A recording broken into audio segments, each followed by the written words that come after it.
এখন আছি আমি জার্মানির উলম শহরে। এখানে খুবই সিগনিফিক্যান্ট একটা জায়গায় আসছি আজকে, সেটা হলো পৃথিবীর সব থেকে উঁচু চার্চ।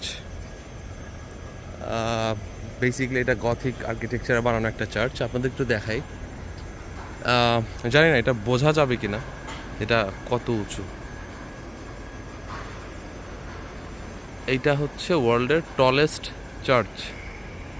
এটার হাইট হচ্ছে 161 মিটার, একটু বেশি মোস্ট প্রবাবলি।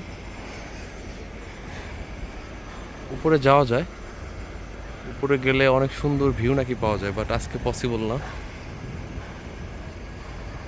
একটু ডিটেল দেখানো যায় কিনা একটু ট্রাই করি।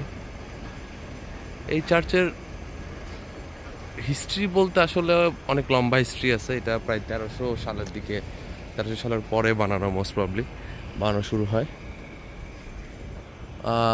19 শতকের শেষ পর্যন্ত আর কি এটা বানানো চলে। আমার মনে হয় এখন কনস্ট্রাকশনের কাজ চলতেছে। So yeah